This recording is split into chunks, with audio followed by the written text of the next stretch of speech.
I oftentimes speak to young children when I go to their schools, and I tell them about, I always carry my shackles with me.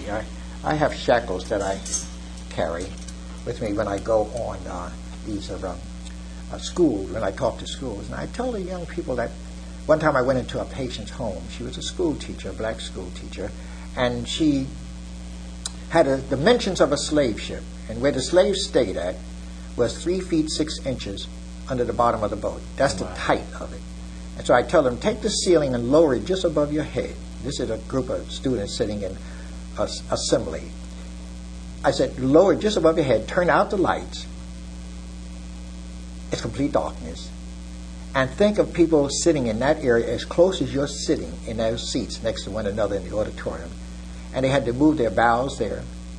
They had to sleep there, eat there, give birth there, and die there. Wow. And half of the slaves became blind during the voyage because of contamination of their hands touching their waste material and bringing it to their eyes. They became blind. Those slaves were thrown overboard. Now, this was taken over a period of 400 years when you think about it. And they were also shackled with these shackles. Those are original shackles? These are original shackles. Wow. And I tell them that for them to be free, they say in 1865, and the shackles released, I tell them also this. I tell them that if they survived in 3 feet 6 inches, and you are evidence that they survived, why can't you survive in all of this space?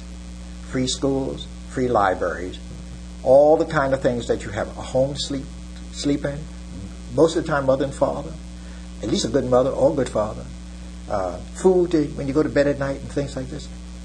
Why can't you survive and study? Mm-hmm. But I said, well, what has happened is that you became so like sleeping. You've been sleeping. Because what they did, they took the shackles off the legs and arms, and now they put them on your brain. Now the shackles are different. Because once you have shackles on the brain, there's no survival. Yeah. And that's what's happening with our young people today. They're not going home studying.